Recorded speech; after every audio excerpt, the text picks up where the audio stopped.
Hello மக்கள் எல்லாரும் எப்படி இருக்கீங்க? நம்ம பள்ளி கல்வித்துறைக்கு வேலை பார்க்குற எல்லா ஸ்டாஃப்களுக்கும் ஒரு முக்கியமான அப்டேட்டு. ஒரே ஆஃபீஸில் ஒரே போஸ்டிங்கில் 3 வருஷத்துக்கு மேலே வேலை செஞ்சுட்டு இருக்கீங்கன்னா, அப்போது உங்களுக்கு ரொம்ப முக்கியமான அப்டேட் வந்திருக்கு. கட்டாயம் மாறுதல் பண்ண போகிறாங்க.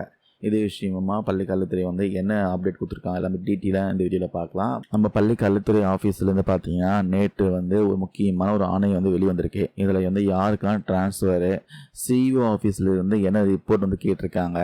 வாங்க டீட்டெயிலாக இந்த வீடியோவில் பார்க்கலாம். விஷயத்துக்கு போகிறதுக்கு முன்னாடி அரசாணை எண்ணான 149 படி பார்த்தீங்கன்னா பள்ளி கல்வித்துறையில் ஒரே பணியிடத்தில் அல்லது ஒரே பதவியில் 3 வருஷத்துக்கு மேலே தொடர்ந்து வேலை பார்க்குற ஆசிரியர் இல்லாத பணியாளர்களுக்கு ஒவ்வொரு வருஷமும் ஜூன் 30 கணக்கில் வச்சு கட்டாயம் மாதல் பார்த்தீங்கன்னா பண்ணுவாங்க. ஒரு ரூல்ஸ் இருக்குது. இதுபடி தான் இந்த நடப்பு வருஷத்தில் 30/6/2026 என்ற தேதியின் அடிப்படையில் மாவட்ட கல்வி அலுவலருடைய நேர்முக உதவியாளருக்கு கடந்த ஜூன் 29 கலந்தாய்வு நடத்தி முடிச்சிருக்காங்க.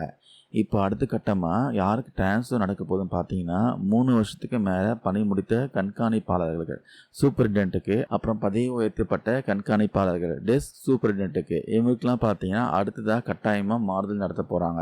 இதுக்காக பள்ளி கல்வி இயக்ககம் தமிழ்நாட்டில் இருக்கிற எல்லா மாவட்ட முதன்மை கல்வி அலுவலருக்கும் ஒரு ஸ்ட்ரிக்டான ஆர்டர் போட்டிருக்காங்க.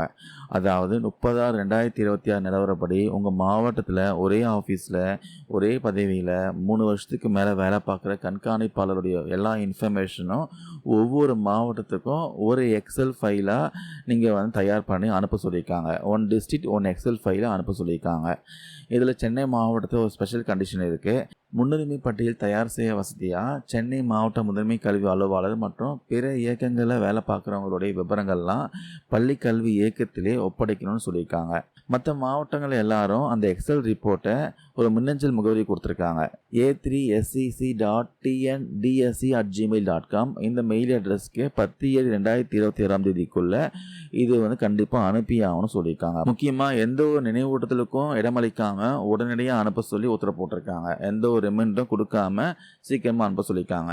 இந்த எக்ஸல் படிவத்தில் பார்த்தீங்கன்னா பணியாளருடைய பெயர், பிறந்த தேதி, அரசு பணியில் சேர்ந்த தேதி, தற்போதைய பதவியில் சேர்ந்த தேதி, எல்லா இன்ஃபர்மேஷனும் கேபிட்டல் லெட்டர்ஸை டைப் பண்ணி அனுப்ப சொல்லியிருக்காங்க. ஸோ 3 வருஷத்துக்கு மேலே ஒரே இடத்துல வேலை பார்க்குற நான் டீச்சிங் ஸ்டாஃப் எல்லாருமே ஒரு டே ட்ரான்ஸ்ஃபர் பண்ண போகிறாங்க. உங்களுடைய கலந்தாய்வும் பற்றின அறிவிப்பு சீக்கிரமாக வெளியாகும்.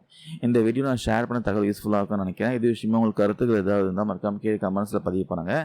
தேங்க்யூ நண்பா நண்பீஸ்.